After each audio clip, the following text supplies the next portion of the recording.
Šis ir stāsts par latviešu strelniekiem. 1916. gada 17. jūlija rītā 5. latviešu strelnieku bataljons ceļā uz Smārdes iecirkņa fronti iegriezās Piņķu muižā. Šeit pulkvedis vācietis, bataljona komandieris, vecajā Piņķu muižas baznīcā noturēja savu slaveno dievkalpojumu. Aleksandrs Čaks, mūžības skartie, sprediķis Piņķu baznīcā.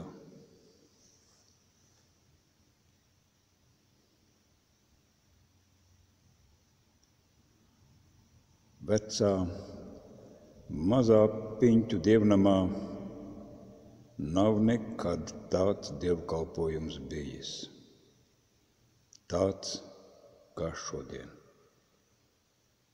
Zvans bez elpas vēsta, skaņas brāzmo, aulekšo un liesmo, dzelmēs nokāpj, visus logus pārsit, durvis izgāž, sagriež sirdis virpās, brīnās ļaudis. Kur tam vecam zvanam vēl tāds spars pie pašām beigām? Ko nu? Latvju strelnieks torņa galā kāpis, savu spēku vara kalpam devis, lai nu vēsta tautai lielo brīdi. Pulkvedis no pārgājiena grūta, strelniekus sauc savus dieva namā. Ļaudis lūkot plūst no malu malām, pamet darbu, pamet vārgos cisās. Klusi pildās soli dieva namā zemgaliešiem, pilnā kaujas tērpā. Rītū kauja. Smārde viņus gaida, rādīt latvju sīkstumu un versmi. Vēl pirms cīņas gribties sevi skaidrot. Arī baušķenieki sanākuši raudzīt.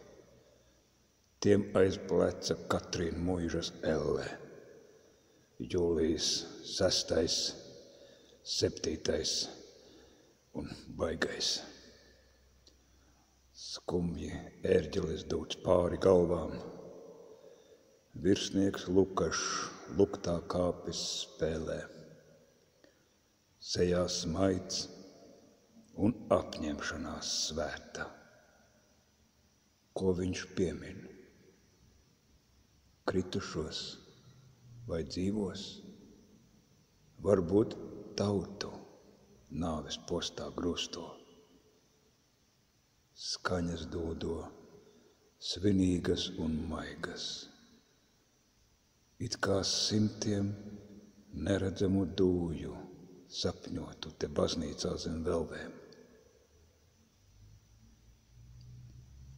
Ģērbkambara brūnā grīdas sega kāri norīj piešu liego skaņu.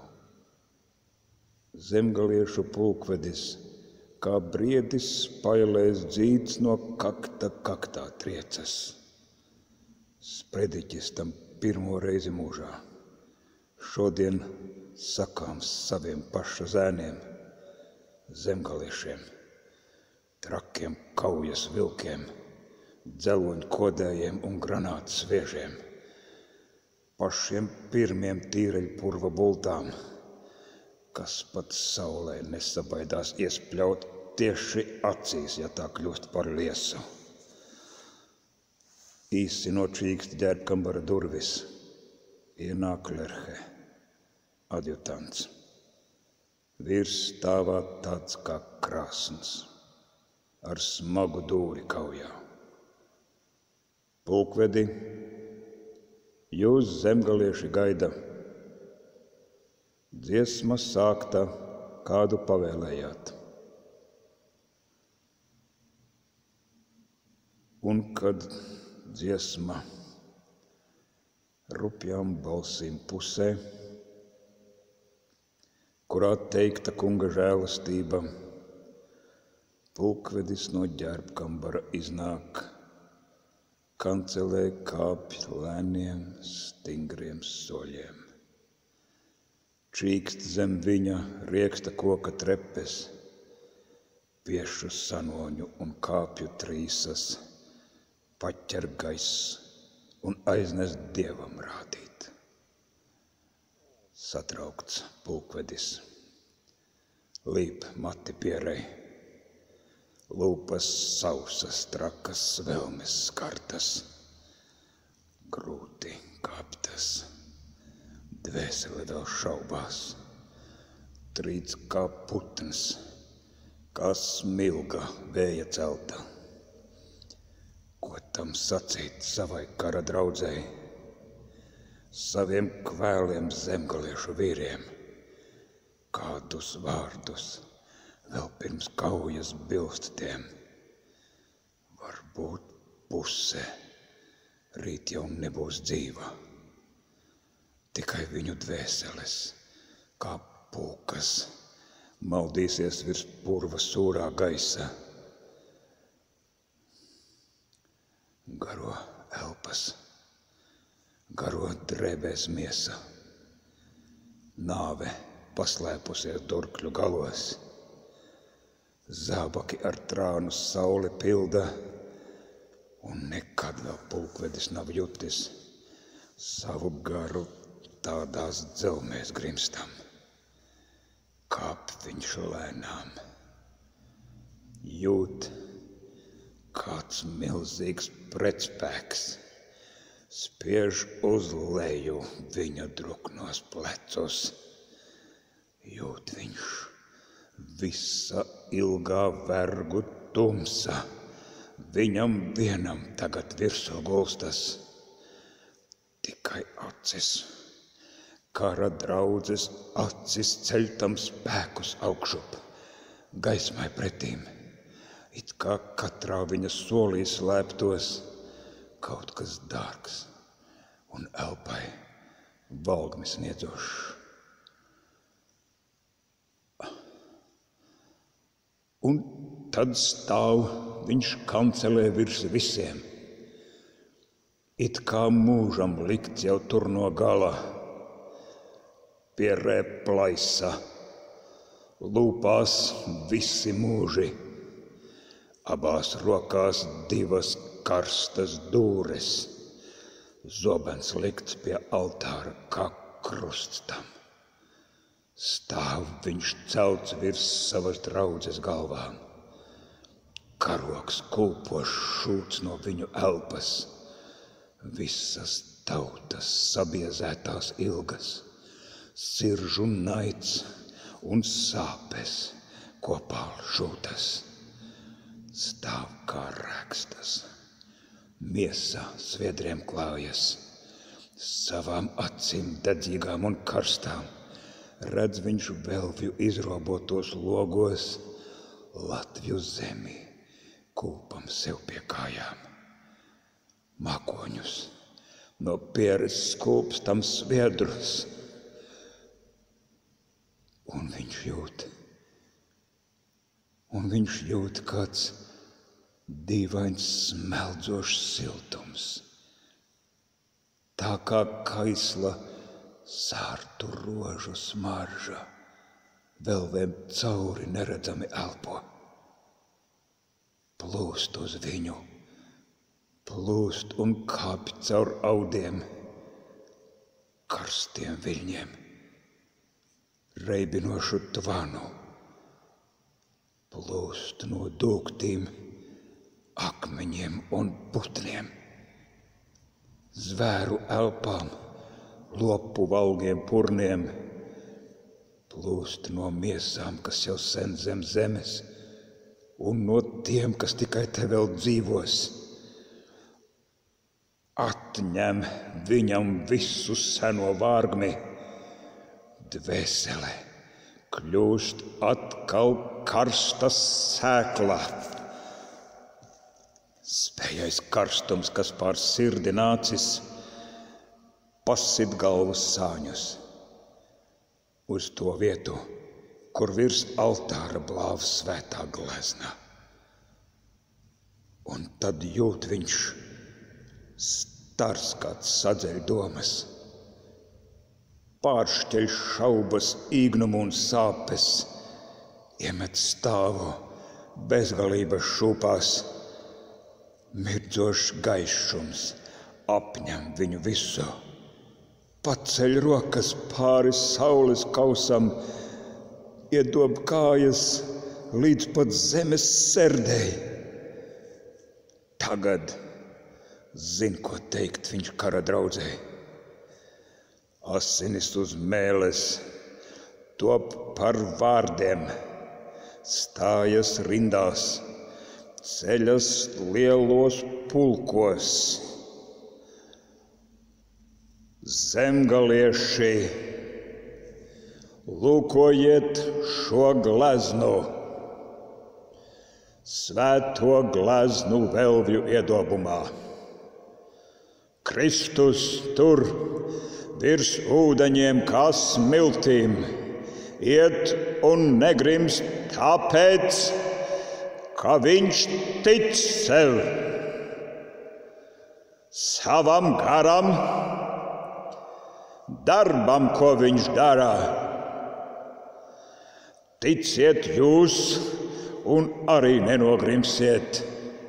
Neatslīgsiet nebūtībā otrais, kur jau bijāt simtiem gadu.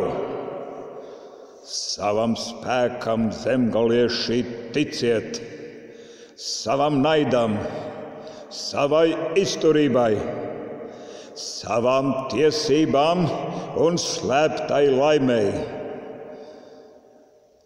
Akmenis, uz kā jūs stāvat, jūsu, katra puķe, ko jūs redzat, jūsu, koki, zāle, visa zeme jūsu, debes augšā, telpa apkārt jūsu, tā kā acis plecs un cietā plaukstā, sūrsme, ko jūs savās sirdīs jūtat.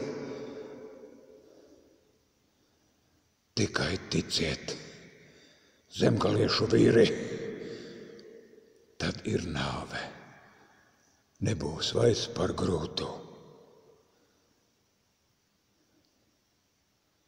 No zemzemes jūsu tauta ceļas, tumsa lobās nost no viņas plakstiem, pirksti attirpst, ceļos rodas siltums, un uz lūpām elpa aug kā brīnums.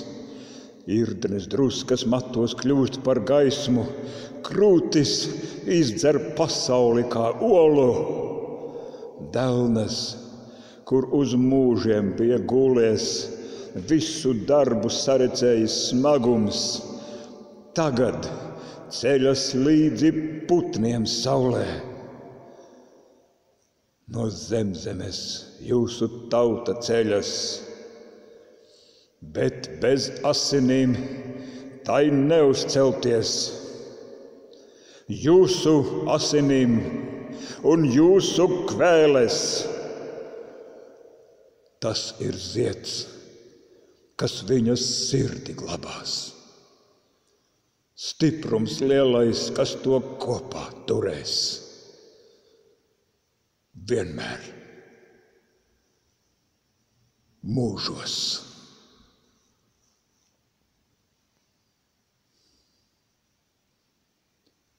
Zemgaliešu vīri,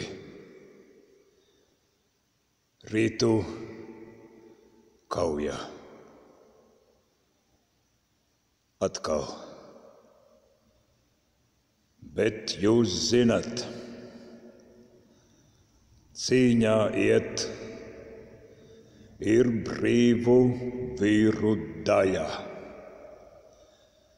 Cīņā mirt ir brīvu vīru daļa. Lai pēc tam, kā liela dzīva elpa, augšup celtu visu savu tautu.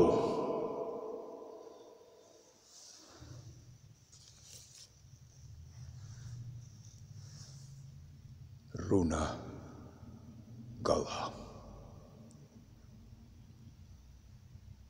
Tornis dzied kā putns. Zemgaliešu nolīkušos stāvus. Rožu segā ietin loku blāvums. Pieres skūpsta bezgalības mute. Ilgi telpā turas kaislie vārdi, tērpiem cauri slīdot dziļi miesā. Audi iekaist viņu uguns skarti. Gaiss kļūst ieskāps. Ērģeles zem smagām velvēm otreiz iedūcas kā makoņi un bites.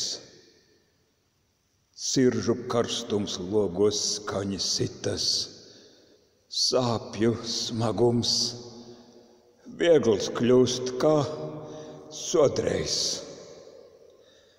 Visiem prāti dziļās jausmās pārplūst. Latviju strēlnieks ies un savu sagūs. Sauli noraus sev kā zelta vārpu un ar durkli izzīs savu vagu.